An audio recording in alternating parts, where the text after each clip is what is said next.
Am I the a-hole for catching my sister cheating on her boyfriend and involving myself?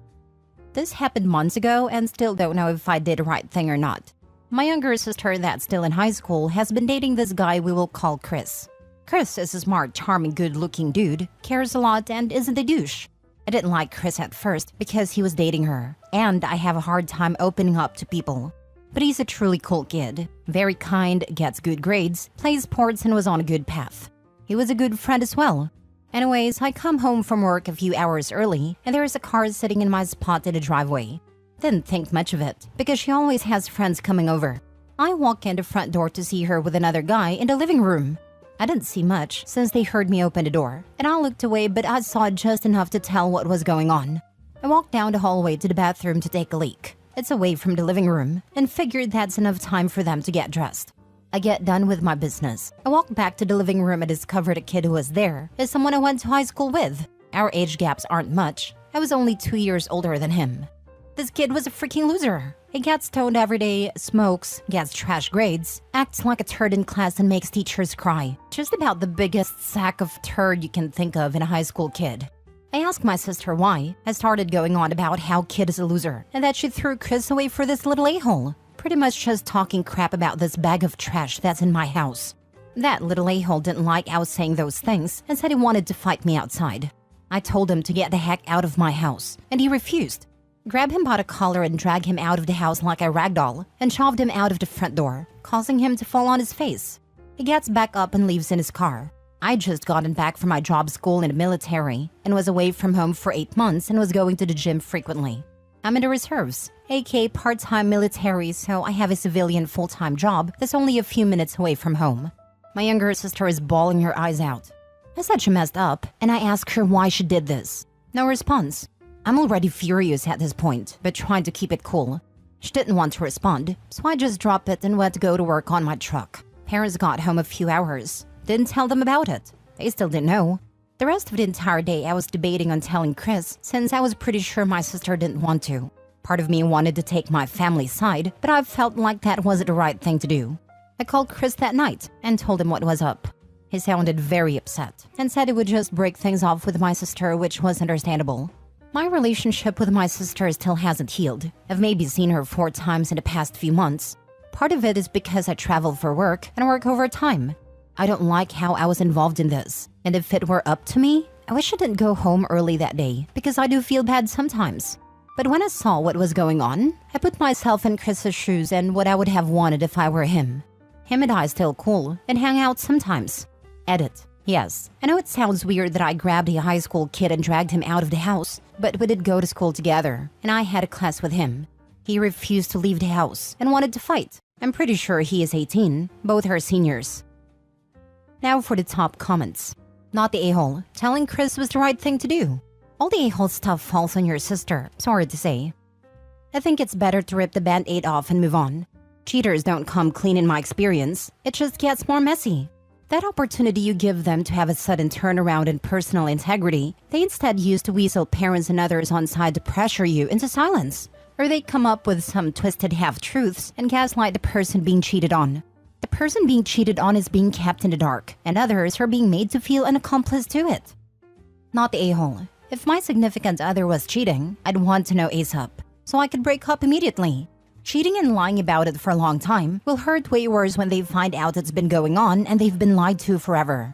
Now instead of wasting his life and time, he can now quit wasting his time with a cheater and start to move on and find a real girl who won't betray him. If she comes clean, good. Now she has to be a big girl and take accountability for her stupid actions. If she doesn't, then tell the kid yourself and give her no other choice but to face it head on. Not the a-hole. You always tell someone when they've been cheated on. It's a matter of life and death in some cases, and basic decency always. Wish my friends had this mentality when my ex-wife was running around town. I've gotten to the point where I am amicable with my ex and co-parent well, but those friends that knew and never told me, well, those friendships never healed. Next story. Am I the a-hole for refusing to take down a congratulatory Facebook post for one of my daughters? I, 56 female, have twin daughters Ava and Susie, 25, with my husband, 57 male. Ava and Susie have always been complete opposites, but they were best friends up until just before they both moved away for college. Ava got into one of the best schools in the country and moved across the country for it. And Susie got into a good school but not as great as the one Ava got into, and this is where the problems began. Susie started making digs at Ava and making jokes that the college only accepted her for diversity reasons. Ava wouldn't let Susie say mean things about her without fighting back, so it was basically an entire summer of fighting and hostility in our household, no matter what my husband and I did to try to solve it.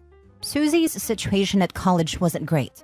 She got into hard drugs in college and was expelled in her second year for doing them on campus.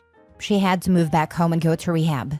Rehab failed a lot of times, but wouldn't give up on her. Ava would come back home several times a year to come see and support her sister.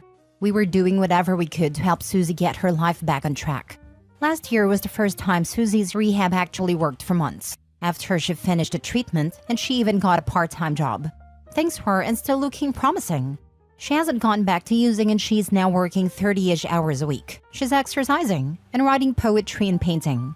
We're so incredibly proud of her. Ava graduated with an undergraduate and a master's degree. My husband and I flew into her city for both graduations. Susie couldn't come for Ava's master's graduation because she said she couldn't take time off work. She hasn't taken time off work the entire year, so I'm kind of doubtful that she would be denied time off, but I didn't push the issue. I figured she just didn't want to go. Anyway, my husband and I went and we took loads of pictures, some of which I posted on Facebook. A lot of my friends and family were commenting on the post congratulating Ava and wishing her well. I got a call from Susie like 30 minutes after I posted it, asking if I can delete it. I asked her why, and she couldn't give me a reason at first. I said I'm not deleting it without a good reason, since all I did was post about Ava's graduation. She said if I keep posting about Ava's achievements and none of hers, she's going to look like a failure to everyone, and they're all going to wonder why Ava's done so well in life and she hasn't. I said I don't post her because she doesn't ever want me to. I once wanted to post the very first big canvas she painted onto Facebook, and she asked me not to because she thinks it's not something good enough to post or be proud of, in comparison in what other people her age were achieving. I always try and assure her that we are proud of her, and how far she has come is something she should also be proud of herself for. But she still doesn't ever want me to post anything about her on Facebook, so I don't. I told Susie that her feelings are valid, but Ava deserves to be celebrated, and that maybe she can talk about her feelings about this whole thing with her therapist and find a way to cope, because living like this isn't fair to either of them. I said I want to post about her achievements too, and how proud I am of her, but she won't let me, and that doesn't mean I shouldn't do it for Ava either. I was going to ask Ava whether she minds if I take it down, but honestly, I think Susie needs to deal with this problem with her therapist, instead of forbidding us to celebrate Ava on social media. I don't want her to continue living like this, and I don't think me conceding this time will be helpful to either of my daughters in the long run. Susie said it shouldn't be this hard for me to do something so minor that will make her feel better. I don't know if I'm being completely awful or if I have it right. Am I the a-hole? Not the a-hole. You did nothing wrong. Susie can't have it both ways. She can't tell you that she doesn't want you to post things about her, and then wonder if not posting things will make her look like a screw-up. Taking the pictures down would not make Susie feel better. Her unhappiness is far deeper and self-related. This is so important. Susie is externalizing her pain. She's projecting it onto you and something you did, rather than accepting that it's about her and how she feels about herself and her life.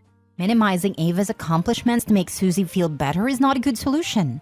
Making someone else look smaller so you can feel bigger is never the right answer. Not the a-hole. Ava's accomplishments deserve to be celebrated. Don't take that post down. When you get home, remind Susie that you have tried in the past to post work you were proud of and she told you not to.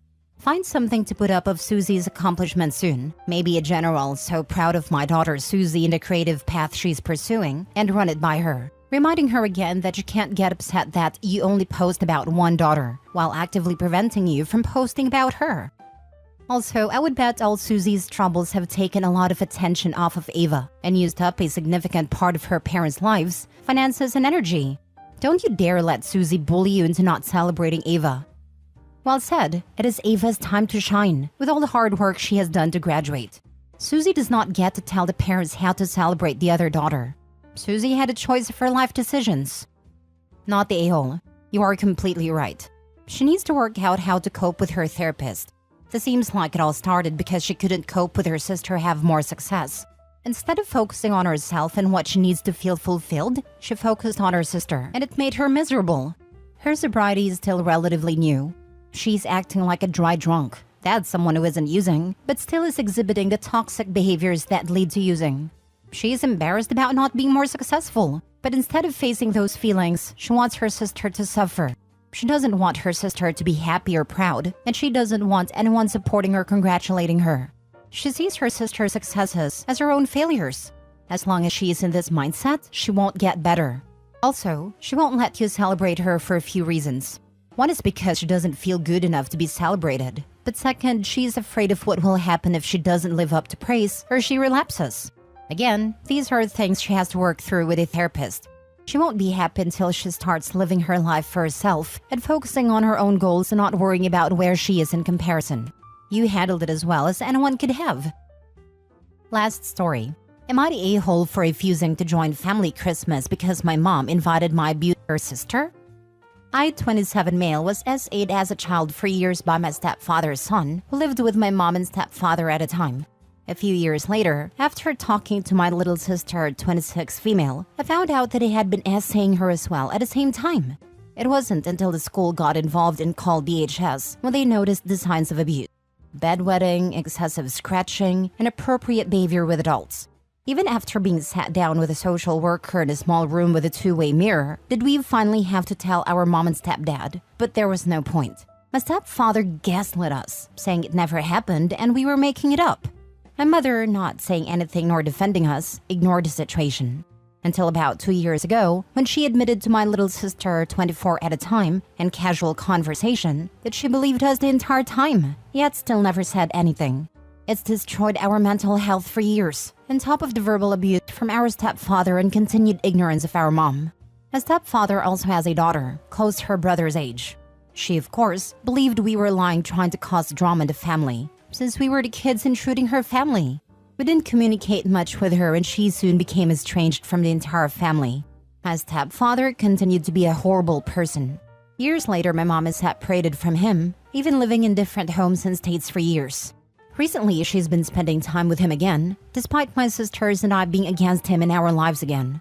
But we choose to deal because it was either see our mom and deal with our stepdad or cut her off, and we weren't ready for that step. He continues to come to family events because he hopes to get remarried with our mom, despite his hatred for us. Christmas is coming and my mom decided to get a cabin for the weekend for the family, inviting my 3 sisters and their husbands, my father and his girlfriend. Then come to find out, our mom invited my stepfather's daughter, who we haven't talked to in over 10 years. My little sister is the one who found out, and she messaged my mom personally and older sister saying she isn't going. She said she can't handle being around him or his family anymore, and it would be better for her mental health to stay home. I of course agreed with her, saying I was refusing to go as well, for the same reason. My mom's only response was that she understands we have to prioritize our mental health, but said she'll see us after Christmas to drop off our cards. My little sister was very distraught and frustrated that my mom was choosing our stepdad and our abusers over her own kids. I'm used to it, since our family is just overall awful. But they always at least prioritized her feelings since she moved away after high school and barely sees them as is. Am I the a-hole for refusing to go to Christmas and stay by her side? Now for the top comments before the mini update. Not the a-hole, but your mom is. That is distasteful and dismissive of your hurt. Maybe you should sit this one out and let her feel your pain. I hate this kind of woman. Is the need of have a man in your life so great that sacrificing your kids seems sensible? Is the man so great that the suffering of your kids is not enough? OP, your mother is a crap stain, and you are not the a-hole. She's not going to. She is so self-centered that the mental health of her kids is invisible. Because if she's happy, why are they not? If she's like my mother-in-law, and she is, my mother-in-law is a self-centered witch. She's gonna cry a river because this was in the past. Why you cannot forgive and forget? We are family. OP, please go no contact. Your health is more important than everything else. Not the a-hole. He has some nerve messaging you after having refused to believe you were assaulted. Oh, he definitely believed them. He just didn't care about children being victimized. Exactly. I'm so fed up with hearing parents throw the "done so much for you" excuse in their kids' face. Giving your children a roof over their heads, Feeding and clothing them is the bare minimum of being a parent. If you think that deserves a medal, then you have some serious issues. If the mom didn't know the abuse was happening, even with all the warning signs, that's one thing.